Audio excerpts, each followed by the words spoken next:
Good afternoon. My name is Mahmoud Baban from Rudaw Research Center in Erbil. Rudaw Research Center, glad to have you all from our webinar about the increase in the population of Iraq and the impact of the population growth. Today we have our guest, Dr. Rita, Colombia, United Nations Fund Population Activity Representative in Iraq, Dr. Mahdi Alak, National Science Advisor for Iraq at UNFPA, also Dr. Isam Taha, UNFPA Advisor and Population and Development Affairs. With me, we have also Mr. Sirwan Mohammed, Head of Statistical Committee in Kurdistan Region, also Mr. Gohdar Mohammed, also with the Dr. Mr. Sirwan, also Dr. Khalil Ismail, also from the Seed Foundation, Luqman Fadi. The growth rate of population last year was 2.6, and now the population has exceeded 14 million in Iraq. Of course, the speed of development can also cause political, economic, and social consequences. As the new generation demand work, political participation, and better living, this can pave the way for a long-term transformation of political and economic and social growth. The large population can also mean strong forces and strong army, but it's not only one side. And in another side, that there is no balance between the state capability and the speed of population development, then it allows complexity, instability in the rise of the criminal group and institution. The dozen of type of political and economic problem. Now, join Rudaw Research Center to highlight the impact of Iraqi population growth and the UNFPA plan to help and support the Iraqi government and the Kurdistan region on population growth. Will conduct an online discussion with Dr. Rita. Now, stays with you, Dr. Rita, to give us a brief. Then we are going to make a discussion and question answer with our guests and our panels in here. Please go ahead. Thank you very much for introduction. Good afternoon, everybody. So let me start, before we go straight to Iraq, let me start to give a little bit of information overall what UNFPA is doing in the area of population and development globally. So UNFPA helps countries to identify and understand demographic trends, the trends that are critical for development. For example, in Iraq, like many other countries, Iraq today experiencing increase in youth population, so-called youth bulge. You already mentioned that the population size is about, actually estimated to be around 40 million people. So among these 40 million people, the majority becoming within the youth group, which is in Iraq context, it's up to 29 years old. So when we look at this, demographic trend, it means that it also creates the demographic opportunity for development, since the number of people who are working age is increasing. So usually when this age group, from 15 to 64, especially the young people from 15 to 29, when they reach approximately 60% of population, the society enters the stage of demographic gift. At this stage, in many countries, there is a possibility to increase economic development of the country, but it also required some investment in young people, investment in health, investment in their good quality education, investment in employment of young people, so, and of course, investment in their overall development, their life skills, including their life skills. So this part of demographic trend is called demographic dividend. And of course, my colleagues who are the experts in this field, they will provide like more technical explanation of this phenomenon. But let me just tell you that UNFPA today is the world's largest funders of population data collection. And of course, as such a big organization, we advise countries what is the best way to ensure sustainable development.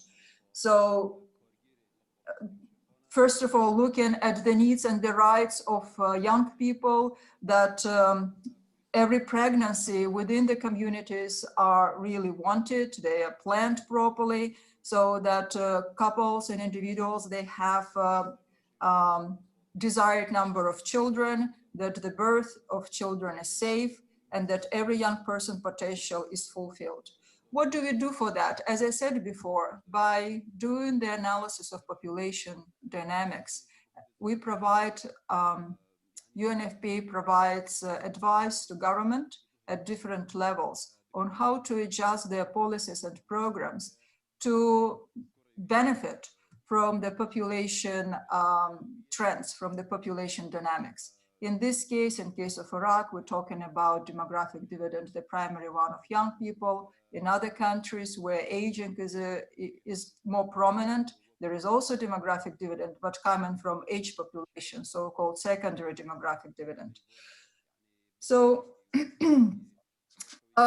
Iraq also has this opportunity, but not for long. It really needs to take actions to make sure that this natural window of opportunity is rationally and properly used. So to do that, what is needed? In addition to proper policies, we also need to have data. So the country needs very relevant data on population size. And one of the tools to collect this kind of data is census. Census itself is a very complex exercise. It involves a complete enumeration of population in a country that should be conducted at least once in 10 years. The last census in Iraq was done, if I'm not mistaken, the last comprehensive census was conducted in 1987. It's kind of a long time to wait for the new data to come. So it's more than 20 years now, right? Which means that some of the policies and programs addressing the needs of most vulnerable population and overall the population of Iraq may not reach, may not cover all the residents, because we don't, like the data right now, what we're talking about 40 million, it's estimated data, right? That's what we all understand. If the census itself is an exercise, of course, it's a complicated exercise. However, it does generate a wealth of information. It includes not only the numbers of people that that comes from this from census, but also their distribution, their age and sex structure, their living conditions, and many other socioeconomic characteristics of population that's very critical for good governance, for policy formulation, for development planning, for the risk reduction, crisis response, social welfare programs, and even business market analysis. And UNFPA across the globe provides the technical support to ensure that censuses that taken place in countries in different contexts, including in humanitarian, are high quality, that also they uphold international principles and standards, and they produce data that are widely disseminated. It can be utilized for development. So the data that can be trusted. Similar in Iraq, we are doing the same work. We do provide technical assistance to the government at different, at all levels. We work in Kurdistan region, we work with the federal government to make sure that there is a capacity to conduct such exercise, a census. Definitely the preparation for the census is vital, is very important, so that everything should be in place before the data collection itself takes place. And this time the census will be conducted as e-census, so meaning that latest technologies will be used to collect data. In this regard, UNFPA already contributed to the capacity building of national institutions and personnel on the latest methodologies. We pledged to contribute about 17 million, including those contribution coming from the Ministry of Planning in support of the technical capacity and also equipment. So also, I just want to remind that the census, the population housing census of 2020, was one of the commitments that that the government of Iraq made at the Nairobi conference that happened in 2019.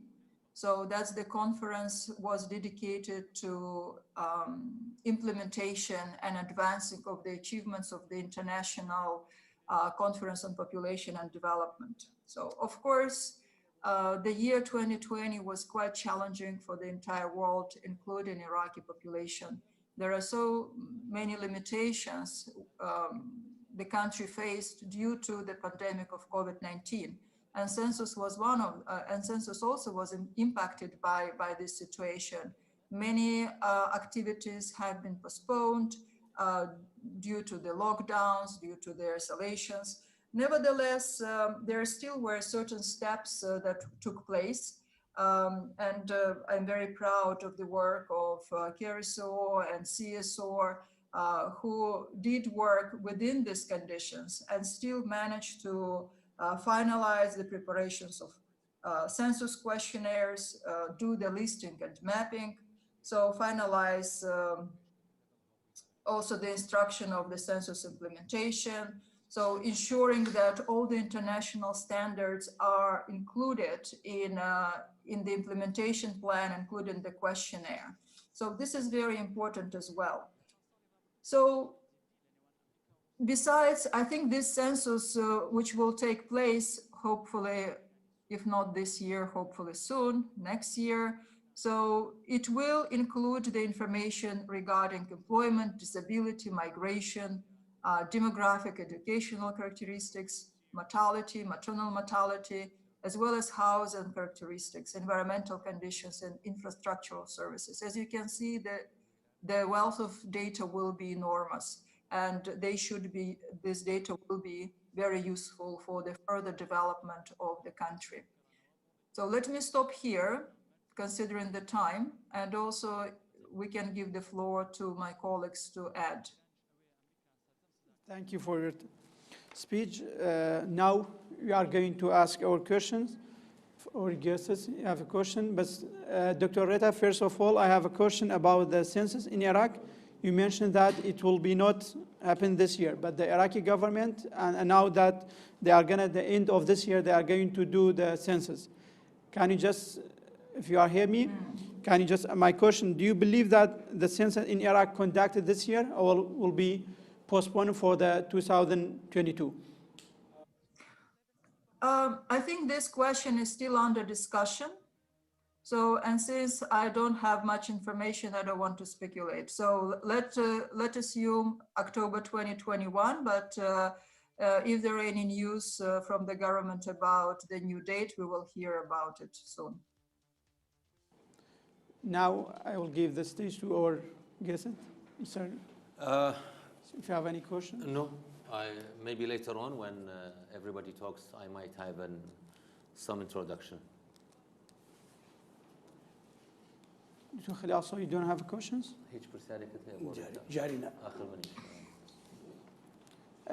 Just to be clear, they are not, they are asking the question, asking our questions. Answering, yes. Okay. Dr. Mahdi and Dr. Isam, they are just answering the questions. If you have any questions or otherwise, I will go to my questions. Okay. Let me then, Brom. Ask your questions. Let me then, Dr. Rita, thank you for the clarifications as usual. Of course, you mentioned a few important points related to population issues and not having census in Iraq since 1987, which is a fact, and we all know that. In the past few years, our colleagues in CSO and KRSO in Kurdistan region have conducted several surveys, which you rightfully mentioned that census is a must. We all know that census provides enormous data on the smallest administrative unit in the country, which cannot happen obviously by surveys and other data collection projects. I want to clarify that the census for Kurdistan region is as important as for the Iraqi for Iraq as a whole, of course. And we would like to have a census that will be, let's say, one of the best censuses that have happened in Iraq after 1957. This time, Iraqi government has decided to have it electronically by tablet, which will give us an opportunity to release the preliminary results very soon, after conducting the field work, of course. However, I would like to emphasize on the importance of making the preparations side by side with CSO to make sure that this time the census happens in all Iraq and not in Kurdistan, or in Kurdistan we don't have it and then in the rest of Iraq. This is something that we would very much like to emphasize on. From our side, we have been trying to make sure that KRSO and Ministry of Planning in Kurdistan region will be able to go to the level that we can make the census happen by the end of this year. However, I sincerely think that the preparations so far in Kurdistan region especially, and I have been saying this to my colleagues in Baghdad, they have not reached the level that we can say it will happen by the end of the year to make the census happen, to make the census in field by the end of the year. We are still trying to make or to figure out how we can solve the administrative and financial issues that we still have with the Ministry of Planning. Beside that, I think planning for the census is very important for the Iraqi government, for the regional government, for the governorates, to have all the development plans ready and based on the data that we can gather from census. We hope to have the census as soon as we can, provided that the situation allows us to do so. Thank you. Thank you, Mr. Siwan. Now, let me ask my questions. First of all, Dr. Mahdi or Dr. Isam, if you are hearing me, my first question will be, according to your status and data, what is the increase rate of the Iraq populations, and how fast is annual increase by? Okay. How fast is the annual increase by percentage? What the balance between the population growth and different places in Iraq? I mean, from the different governorate, the rate of the population growth. So if Assam allows me. Yeah, thank you very much again for the... Of course. Sorry.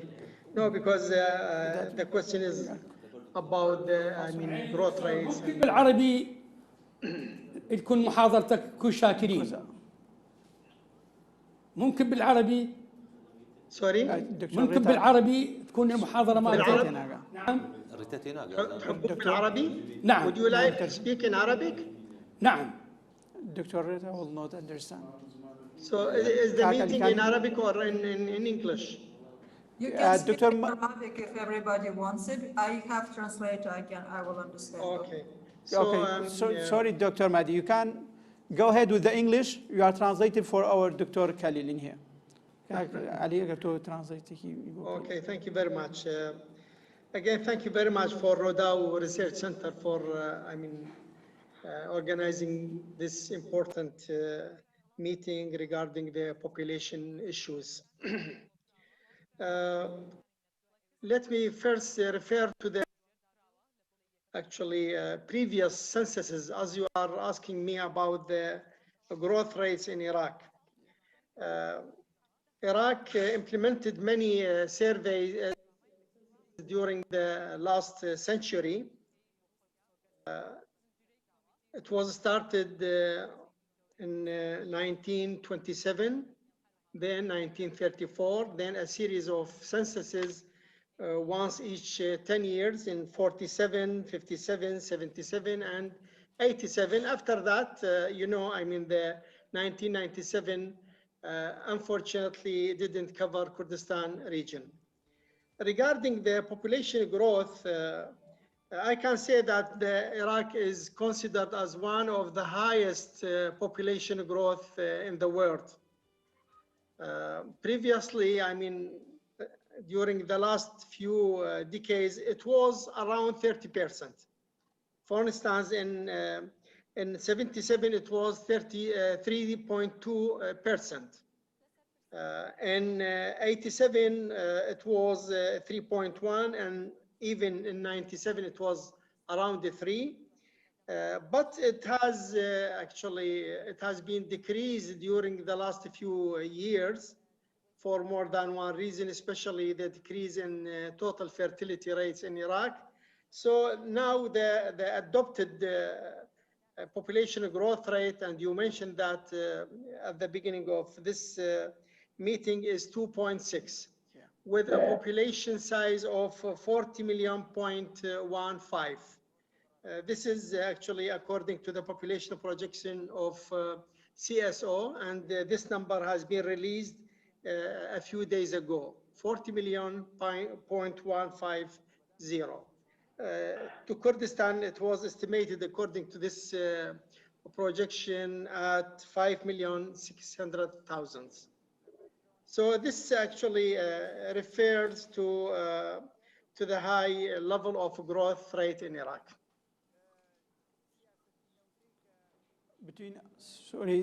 The last part of my question will be about the balance between the Iraqi places, for example, in the south of Iraq and the middle and the north of the Iraq. Also, yeah, actually, I mean, you can see some differences in terms of the mainly total fertility rate from different governorates and regions.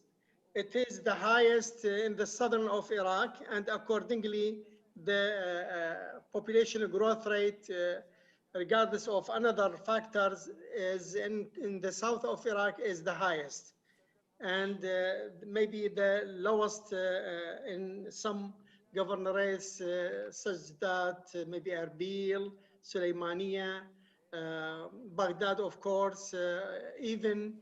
It depends mainly in Baghdad, it depends on the migration levels because of the job opportunities in Baghdad. So you cannot actually describe the accurate difference between the governorates because it depends on many factors.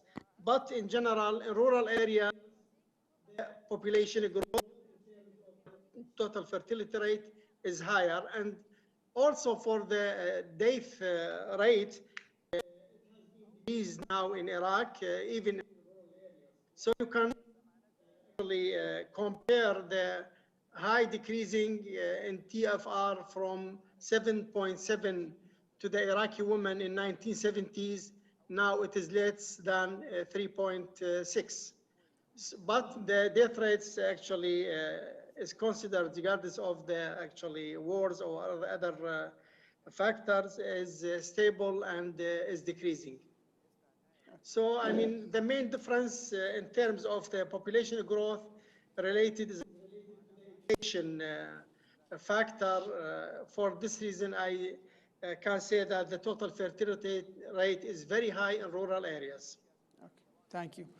My second question will be, is there a balance between the state of the economic and social and political, also in other side population growth? I mean, what is the economic consequence of the population growth in Iraq? What is the comings for the Iraq in coming years? Dr. Mahdi or Dr. Please, this is a thematic question, so please. No, I think Dr. Mahdi, let me thank Rudaw, as I said there, for inviting us on this. Naturally, I mean, it's a very rich team which are here, including those Kaksirwan, our good friend from KRSO, and of course, Dr. Mahdi, with the leadership of our Dr. Rita. In all countries in the region, there are disparities between different governorates. Naturally, Dr. Mahdi, you touched upon the population situation, population issues in Iraq, and there is a big issue we can say here on Iraq, that is data. Where what Dr. Mahdi was talking about was based on projections. The question is on whether there are disparities between the regions, between different governorates, is it, or like that, Dr. Mohammed? The question. Mahmoud, yeah. My questions, Baba? about the state in the other side and the population growth. It means the state economic and the state political and social. Are the balance between these, the economic growth of the Iraq and the population growth, and between the maturity of the politics? No, there is an imbalance. I was in the regional office also before. There is an imbalance between the economic growth and the population growth in the whole of the region, including in Iraq. And that is why Dr. Rita mentioned the demographic dividend. That is where we can focus on the younger generation. When you look at the age structure, you will see that there is a considerable number of younger people in the country, in Iraq.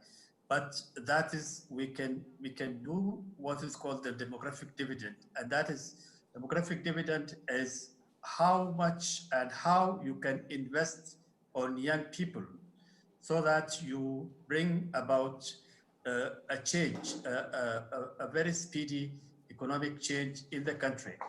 I would say that just a direct answer to your question, yes, there is a challenge on the economic growth and between the economic growth rate and the rate of population growth. This is a major issue, I think, in Iraq and in other countries in the region. Dr. Mahdi, would you like to also add on this, please? Thank you, Dr. Assam. Yes, from actually an official point of view, Iraq adopted a series of national development plans for, 5 years, since maybe more than 30 or 40 years. But unfortunately, most of these, plans were, not actually adopted clearly. Why I raise this issue? Because in these plans, they usually, the planners usually refer to the balance between population growth and the economic development. In addition to the, main features of the human development, education, health, housing, etc. But frankly, we couldn't see a high level of adoption or implementation of the national development plans. So, as Dr. Assam mentioned, the balance seems unrealistic, during the last periods, not only in Iraq, but also in other countries in our region. Thank you very much, Dr. Mahdi. If our colleague, if you have the questions, you can ask now. You can, if you have questions, that will be. Yeah, well, the question here, والله تعليقة. What do you mean? Go ahead. I have a comment for the. I will just emphasize on the relationship between. It's related to the question of Mr. Mahmoud, actually, and the answers by Dr. Isam and Dr. Mahdi. One of the important benefits of census is that with census, you can decide how to distribute the wealth of the country on the governorates and the administrative units in the country. This is one of the big benefits. You can direct the investment, the share of each qada, nahiya in Iraq in the right direction. You will know the characteristics of the population. As I mentioned earlier, in the smallest administrative unit, you will be able to make sure that Everybody will have access to education, to health services, transportation facilities, and other benefits of the government that can provide. If you don't have these data that come from census on the smallest administrative unit, all your development plans will be based on projections and anticipations of how it is going to happen. So yes, very true. It has a very strong relationship, the census and economic development of each country. Thank you. Do you have any questions? Now I'm going to my third question, Dr. Mahdi and Dr. Isam.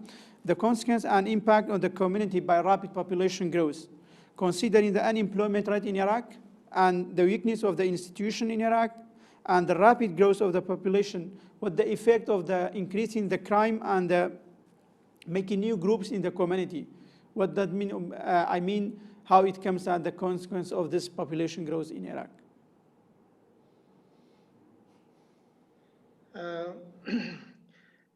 Frankly, it is difficult to have such kind of comparison or effect with the concrete numbers. You know, it is, too complicated to be related to this issue. But I can say that the unemployment rate now is very high in Iraq. It might be now estimated at 30% among the actually active population. The poverty rate is high. It was estimated at 20% during 2018. And because of COVID-19 and because of the financial crisis, it is expected to be higher. And according to the most recent study produced by the Ministry of Planning with the support of World Bank and UNICEF, and actually I was one of the interviewer of this report, the the poverty rate was estimated at 30%. So, you can imagine without having, clear data on the crime rates, you can imagine that, there is actually positive relationship between the unemployment rate, between the poverty rate and the crime. So, without having numbers, we can say that this would affect actually the crime level in Iraq. Dr. Isam, please. Dr. Isam, do you have any comment? I think the population growth per se it can be seen in two ways. Either you look at it as a positive thing and work on it, or you look at it as a negative thing and then don't work on it. So there we have cases where people have benefited from population growth rate and population. The particular age groups, when you talk of, again, I will talk about demographic dividend, where the young people see by demographic dividend by definition is the economic growth potential that can result from shifts in a population age structure, mainly the age group, the working age group 15-64 is higher or larger than the non-working age group that is dependent, that is dependents, the children and the older people. Then this is a process of development. So if you move from high fertility and mortality to low fertility and mortality, then there is a change in the age structure. So you have people who can produce and contribute to the economy. So if the state can build or can invest on these people, on this age group, which is active age group, by providing universal high quality education, labor intensive manufacturing, vocational training and this kind of thing. And then you provide a stable and secure climate for investment. And then the important thing, the most important thing is the health, including the reproductive health and protection from unplanned pregnancies, so that the women, the girls have larger role to play in the economy. They are more active and they are contributing as much as the males, so the girls, the boys. So these all together are called investment. You invest on these people, you invest on this active age group. Then there is the challenge of the high population growth, or the youth bulge can be converted into an opportunity for development. And we have cases on that. Asian countries, the نمور الآسيوية يسموها نمور. Can I just jump? Yes. Thank you, Dr. I'm sorry that I will jump in here, but I completely agree with my colleagues. So, and I also want to say that we shouldn't make a very kind of parallel, direct links between population growth and social economic development of the country, because the relationship much more deeper than just more people, more problem. I don't think this is the right message we should give exactly any public, and of course it shouldn't come from research institutions. So, because otherwise it will create other risks related to population control, and that's not what needs to be done. It's not about population size, it's not about population growth, it's about exactly what are the investments goes towards the human capital of the country. So, like, for example, if you ask a couple, a family, a woman, how many children they want to have, that's their right to have as many as they want. So some of the family want to have 2 children, 1 child, others want to have 4 or 5, it's their right. But the thing is, we should look from the different perspective. So do people have means and opportunities, especially younger people? So do they have means and opportunities in their lives to develop themselves, to get a good education, to get jobs, to be able to contribute back to the country development? So I appreciate your questions, but I'm getting a little bit nervous when we're trying to put together population growth strictly with economic development or increase of crime. I think this is not as simple, as Dr. Magdi mentioned, there is not a simple correlation between these 2 determinants. Thank you. Thank you. Yes, yeah. Go ahead if you have any comment, Dr. Isa. No. That is exactly what Dr. Rita said, that we restrict because it's not per se population growth is thing. That's not the case. Okay. So it's a multiple thing and a complex thing, complex development thing. So that's why. And yeah, one more thing, if you don't. Development issue, overall development issue. Thank you. Sorry, one more thing, because this kind of was keeping the attention, but I want to bring the issue of women and women empowerment as well. Now I'm going to ask that question from you. You get into that, yeah, excellent. To the good point, that question for you. One of the areas that UNFPA work in Iraq and Kurdistan region about the women rights and women violence against women, and also about the right of every woman to give their birth if they have it. What the rate of the violence against women and the rate of early marriage, the early marrying for the girls in Iraq and Kurdistan region, if you have any statistics, any data about that issues. Okay, so let me first say, I'm looking at my notes for the rates, and I don't see it. Maybe Dr. Magdi, you have the rates, but I want to say one thing that, first of all, related to gender-based violence, the cases are much underreported, and whatever we have, for example, we have EGBV system that takes number of cases already reported, but not all cases on gender-based violence being reported either by police or by women themselves through the clinics, through the shelters or police. So there are many cases that remain to be unidentified. So in terms of the scope, again, I'm looking at my colleagues to give you statistics, but my personal belief from the kind of interviews with women that the scope, that the rate is much higher than we have it reported in the country. So I'm not aware, I don't think that we have these national surveys on the violence against women conducted in Iraq. So, but that would give us this information.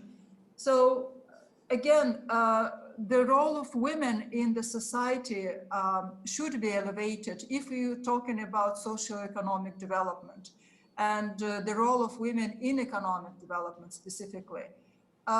Most of their work is like unpaid care. For example, many women, they care about their families, they're raising children, they take care of the aged members of the family. But this work is called unpaid care that are remained unseen.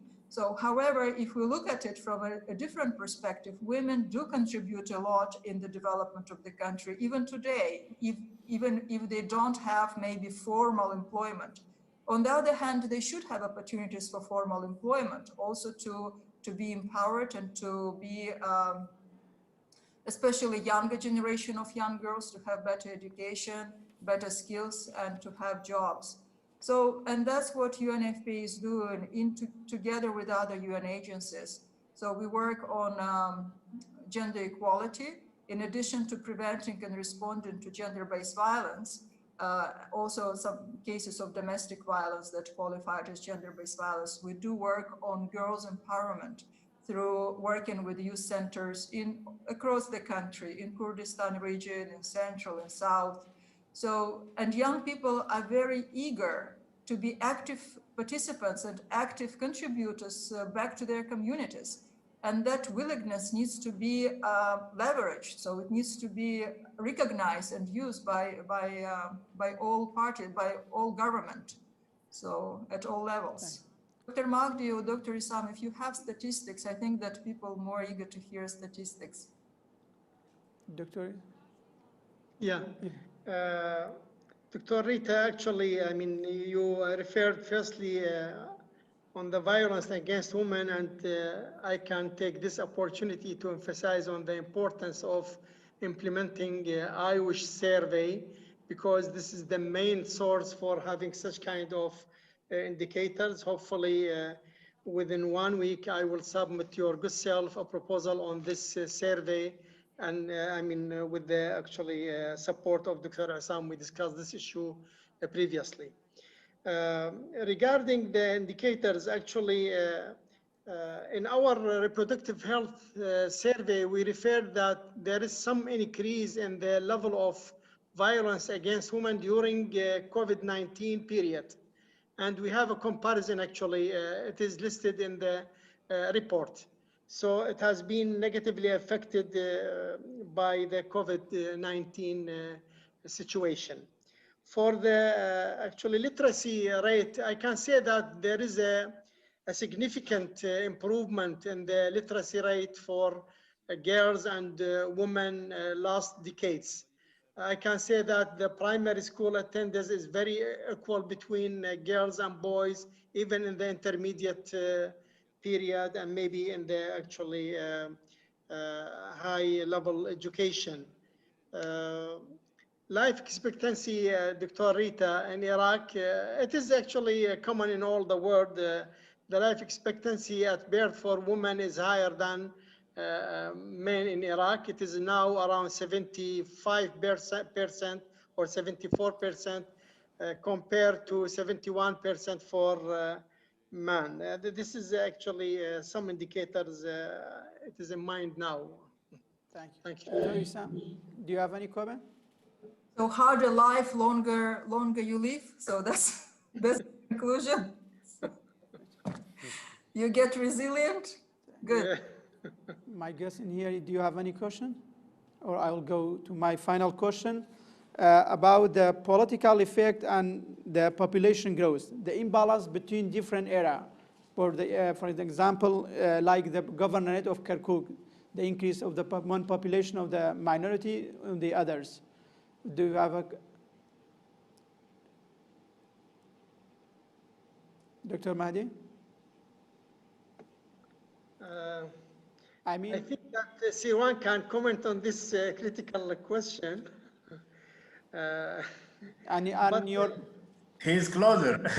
But I think with the implementation of the population census, according to the technical and very high level of consistency procedures in all the governorates, including Kurdistan region, I think at that time we can say about the distribution of population according to some criteria. But I haven't much clear idea about such kind of imbalance between the two issues you mentioned. So this is what can I say for the time being, actually. Thank you. My question about the rate between population growth in the minority, for example, Kurd, Arab, and the other part. Yeah, well, thank you, Dr. Mehdi, for referring that question to me.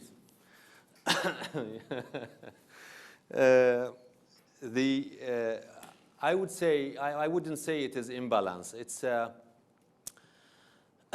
the way of living in Kurdistan region has been going in a trend that is maybe a little bit different for the rest of Iraq. And I think you have mentioned this earlier in this meeting. I would go to the fertility rate and the other things that in Kurdistan has been affected to or has been exposed to. For instance, in Suleymaniya, we have the lowest fertility rate in all Iraq. It is actually, we have been seeing it going down, which doesn't happen in the rest of Iraq, and especially in the rural areas, as you have already mentioned also. And then we have Erbil, and then we have Duhok. Duhok has a larger rural community, and that's why their fertility rate is higher than the rest of the region. However, Kurdistan has been hosting IDPs for the last 6-7 years, and 98% or 99% of the refugees, Syrian refugees, especially Iranians, Turks, or Turkish refugees are in the region of Kurdistan. That has created an additional, or let's say an added number to the already resident population of Kurdistan region. I think personally, and this is my personal view, and I have been advocating for this, the power of a nation is not by its population, the number of people that you have. The power of the country, the power of the region, even if you have a smaller population, but they are well educated, they have good health, they have access to peace and stability, all other services, you will have a powerful country rather than having a big country in numbers while they don't have an appropriate access to services. We do have Egypt, for instance. They have a big population, but they are suffering for poverty, for unemployment. We do have smaller countries like, well, let's say Singapore. It's a very small country, but they are powerful. They do have the most powerful passport, for instance. They do have the most powerful economy. And this is what we need to focus on. It's not that we want to have a bigger number of population so that we can get more, for our case, a budget from the central government. It's not like that. This is my personal view, and I have been asking my colleagues in KRSO and others to focus on this rather than focusing on having population going bigger and not having, as Dr. Rita also mentioned a few minutes ago, is that each family has the right to choose how many children they would like to have. It's not the opposite. Thank you, Mr. Sirwan. Now I will give 1 minute for each of you if you have any comment. And Dr. Rita, I'll give 1 minute to you. Thank you so much. Thank you so much. I think this is a good discussion, and perhaps we can have a series of discussions like this with different experts related to population and development issues. That's a good start. And definitely today we started with the census and looking at the social economic development, but there are many other issues that we can tackle in more depth. So we will be happy to do that with you, with your research center. So if you need any our support, we will be happy to provide it. Thank you so much. Thank you very much. Thank you, Abu. Dr. Mahdi, Dr. Isam, if you have any comment. Thank you very much. Actually, I have only one comment, which is about the population policies. Actually, I mean, if you, would like to analyze the population situation and to try to link it with another factors, it is very important to, deal with the population policies in the country. Frankly, in Iraq, the Iraqi government in 2013 approved the population policies document raised by the High Committee. It was actually my honor to head that committee at that time, and with the full support of the UNFPA to produce this report. Now, it is very important to update this document, the population policy in Iraq, and Dr. Sirwan knows that even in Kurdistan region, the regional government would like to have their our own population policy, and there is a work actually supported by the UNFPA now. Hopefully we could have a seminar very shortly. Dr. Assam is preparing for organizing 2 seminars on the population policy in Baghdad and in Kurdistan region. If Dr. Assam would like to comment on this. Yes. Yeah, thank you. Thank you, Dr. Mahdi. Actually, taking from what he said about the population policy, you know, when as Dr. Rita also mentioned, it is not the population growth, we are not talking about a single factor. We're talking about linking population issues, factors with development. That's why we call it population and development. So if you have a population policy, you're addressing the issues in a comprehensive manner. You're not talking about the quantity, the growth rate and all that, but the quality of life. How can we improve the quality of life? How can we address the issues in totality, not at a single entry point? We should talk about the women empowerment. We should talk about the gender, the empowerment of girls. We should talk about the human rights-based approach. All these things together will achieve us prosperity and development, and we can learn from many other countries with similar circumstances. So the emphasis is that we don't have a single factor called population growth. We have several factors together, including population, demographic, dynamics, economic. All these together are important to understand the situation and to prosper. Thank you. Thank you, Doctor. Thank you, Dr. Rita. Thank you, Dr. Mahdi. Thank you, all guests. Have a good day. Bye-bye. Bye-bye. Thank you very much. Bye-bye. Thank you. Thank you. Thank you.